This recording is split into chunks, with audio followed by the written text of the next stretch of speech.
Sejam bem-vindos a mais um vídeo, Visão Comparativa dos Evangelhos. Eu sou o Wellington Lima e hoje vamos refletir sobre uma das passagens mais impactantes do Evangelho de Marcos. O momento em que Jesus responde à acusação dos escribas de que ele expulsava o demônio pelo poder de Satanás. A resposta de Jesus não apenas revela a incoerência desse argumento, mas também traz uma séria advertência sobre o pecado contra o Espírito Santo. Vamos acompanhar versículo a versículo essa poderosa narrativa em Marcos, capítulo 3, versículos 24 ao 30, buscando compreender o que o próprio Senhor nos ensina sobre a verdadeira origem do seu poder, a seriedade da oposição espiritual e a necessidade de um coração aberto à verdade. Vamos lá? Marcos, capítulo 3, versículo 20.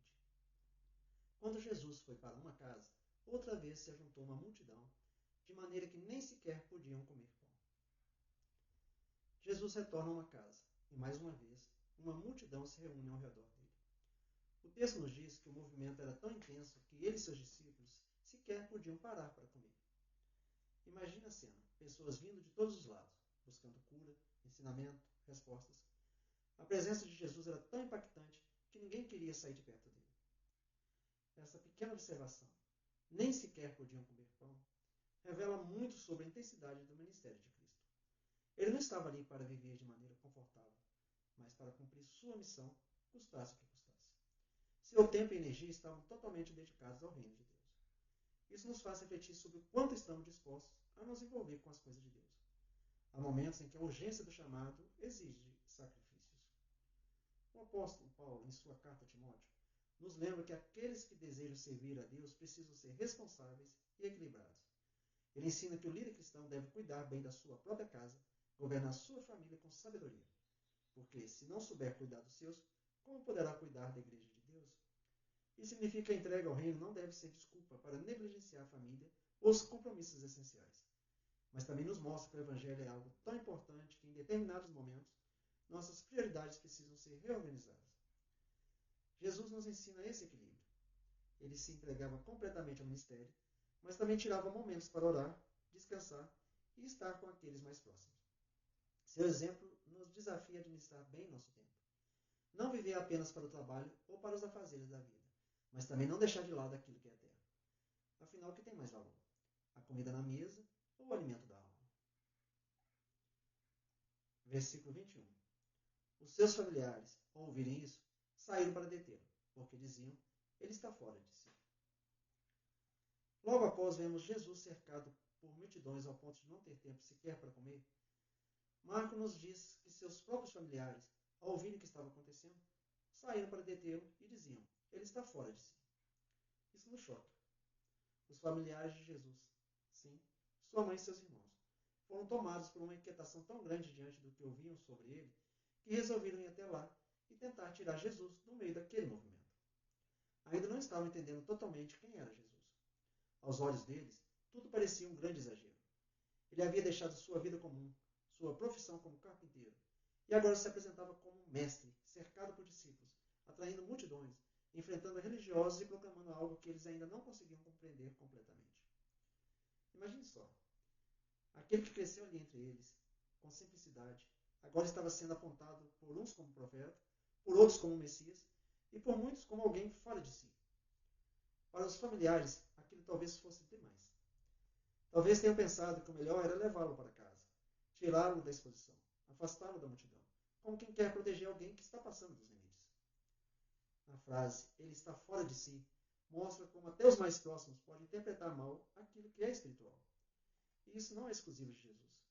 Até hoje, quando alguém decide viver de maneira intensa para Deus, dedicando tempo à oração, abrindo mão de prazeres mundanos, buscando viver com os olhos na eternidade, não demora para ser rotulado como fanático, exagerado ou até mesmo como louco. Mas o que o mundo chama de loucura, Deus muitas vezes chama de fé. O que parece racional aos olhos naturais pode ser, na verdade, uma entrega verdadeira, um coração ardente pela verdade, um espírito tocado pela eternidade. Jesus não estava fora de si. Ele estava no centro da vontade de Deus. E essa confusão, essa incompreensão por parte de seus familiares, só evidencia o quanto o caminho da fé nem sempre é compreendido, nem mesmo por quem está mais próximo de nós. Versículo 22. E os escribas que haviam descido de Jerusalém diziam, ele tem Beelzebul, e é pelo chefe dos demônios que expulsa demônios. Quando a família de Jesus ainda se aproximava, Outro grupo já estava ali, confrontando de maneira mais direta e venenosa. Marcos nos diz que os escribas que haviam descido de Jerusalém, ou seja, líderes religiosos experientes enviados da capital, estavam dizendo: ele tem Beelzebul, e ainda, é pelo chefe dos demônios que expulsa demônios.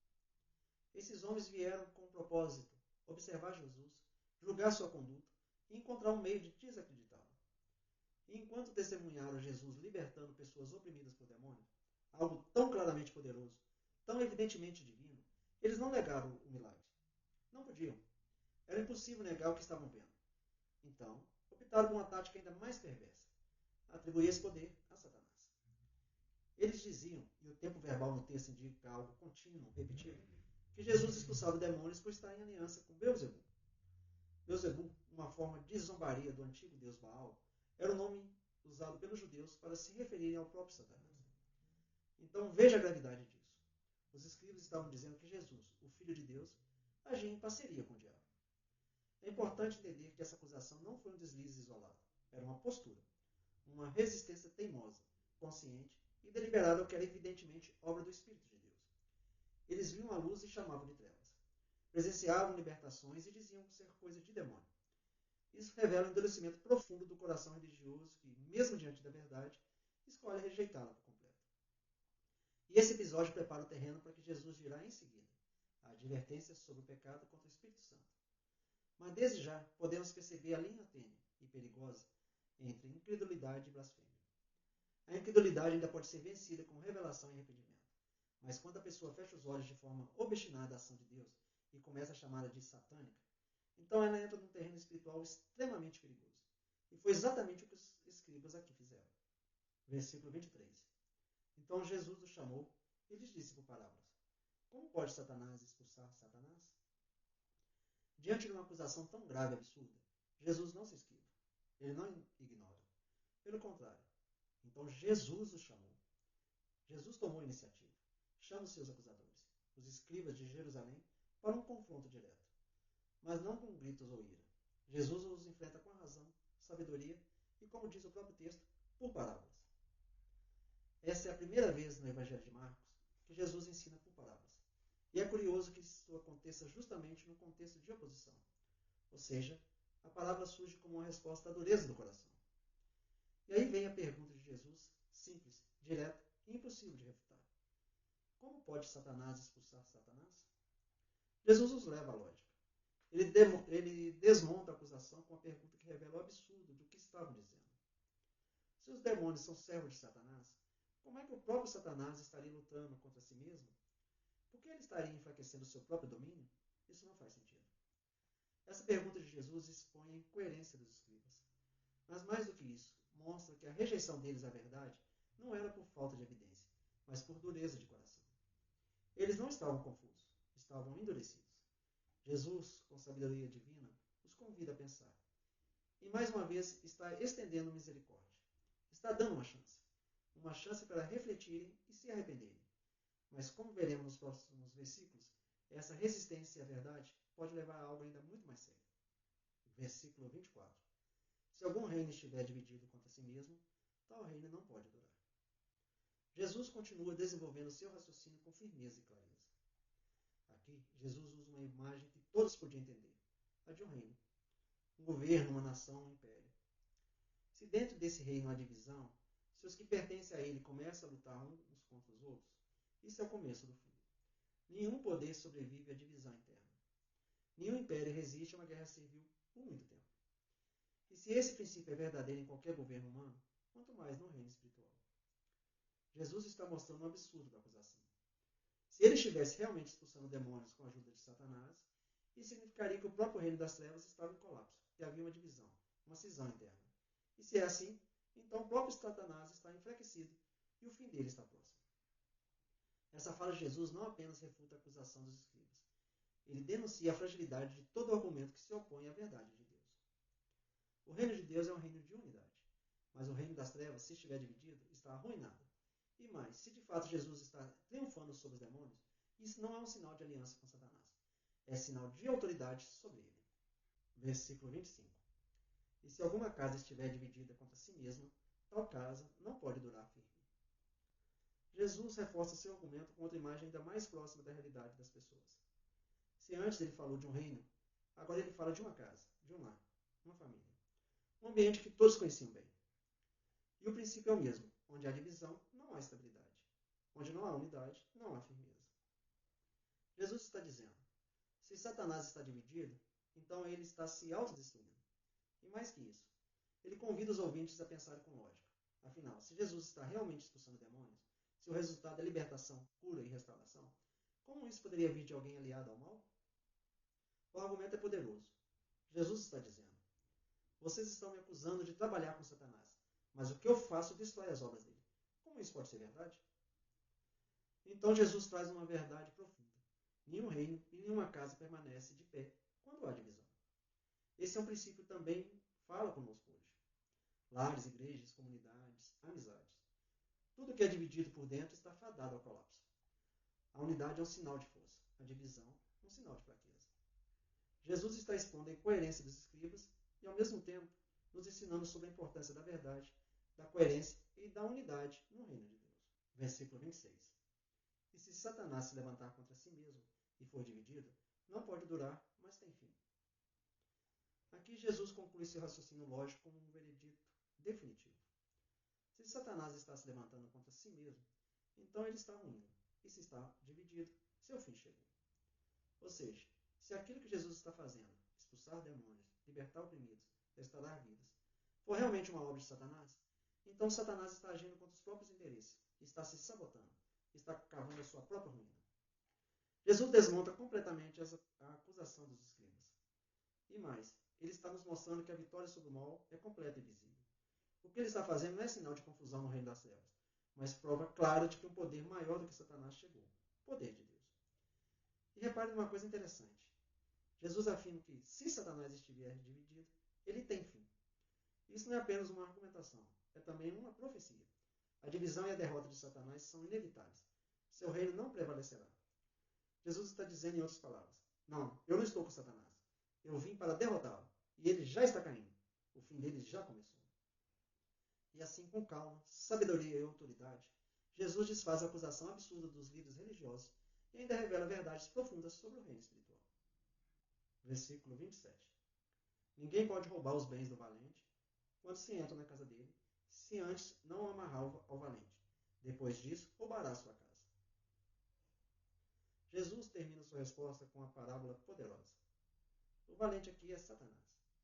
A casa é o seu reino de domínio sobre os homens. E os bens que Jesus está tirando dele somos nós. As pessoas que estavam presas agora estão sendo libertas. Jesus está dizendo, eu não trabalho com Satanás. Eu entrei na casa dele. Eu amarrei. E agora estou tirando dele o que não lhe pertence.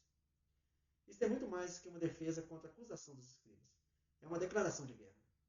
É o rei dos reis dizendo, eu invadi o território inimigo. Eu amarrei o homem forte. E agora eu estou libertando os cativos. Essa verdade ecoa em Isaías 49, onde temos, pode por acaso se tirar a presa de um guerreiro? Sim, os presos serão tirados do valente, porque eu brigarei com os que brigam contigo. Jesus está cumprindo essa promessa. Ele resistiu à tentação no deserto. Ele confrontou os demônios de frente. E agora está resgatando almas. Esse é o Evangelho em ação. Jesus não veio negociar com o mal. Ele veio destruí-lo. Versículo 28. Em verdade vos digo que todos os pecados serão perdoados aos filhos dos homens, e todas as blasfêmias com que blasfemarem. Com essa declaração solene, introduzida pela fórmula enfática, em verdade vos digo, Jesus reafirma sua autoridade divina ao tratar de um dos temas mais profundos do Evangelho, o perdão. Ele afirma que todos os pecados, sem exceção, podem ser perdoados. Nenhuma transgressão é grande demais para a misericórdia de Deus, desde que haja arrependimento sincero. Até mesmo as blasfêmias, palavras de afronta contra o sagrado, estão incluídas nessa abrangente promessa de perdão. Essa afirmação destaca o coração compassivo do Pai, disposto a restaurar o ser humano, mesmo depois de atos de oposição direta a ele. No entanto, essa grandiosa declaração de graça serve também como introdução ao alerta seguinte, que mostrará que há um tipo específico de rejeição que impede perdão. Não por limitação divina, mas por endurecimento humano. Versículo 29. Mas quem blasfemar contra o Espírito Santo ficará sem perdão para sempre. Em vez disso, é culpado do pecado eterno. Jesus passa de uma afirmação ampla sobre o perdão divino a um solente e aterrador alerta. Há um pecado que não será perdoado. A blasfêmia contra o Espírito Santo. Esse pecado não é uma simples palavra impensada ou um deslize ocasional, mas uma rejeição consciente, deliberada e persistente da obra do Espírito de Deus. Os escribas, mesmo tendo diante de si os claros sinais do reino, pessoas libertas, curadas, restauradas, atribuíram essa obra ao poder do mal. Sabia que era o dedo de Deus agindo, mas por dureza de coração, preferiram acusar Jesus de estar a serviço de Satanás. Essa atitude revela não apenas incredulidade, mas uma hostilidade perversa que fecha o coração para qualquer possibilidade de arrependimento. É por isso que Jesus declara que tal pessoa está culpada do pecado eterno, um estado de culpa contínua, que permanece porque o próprio caminho de perdão foi rejeitado. Não se trata de um erro cometido por ignorância, mas de uma resistência consciente à verdade, mesmo quando ela se revela com clareza. Quem rejeita o testemunho do Espírito sobre Cristo se afasta voluntariamente da única fonte de salvação. Versículo 30. Pois diziam, ele tem espírito imundo. Esta frase revela a raiz do alerta severo de Jesus no versículo anterior. Os escribas não estavam apenas equivocados, estavam deliberadamente torcendo a verdade.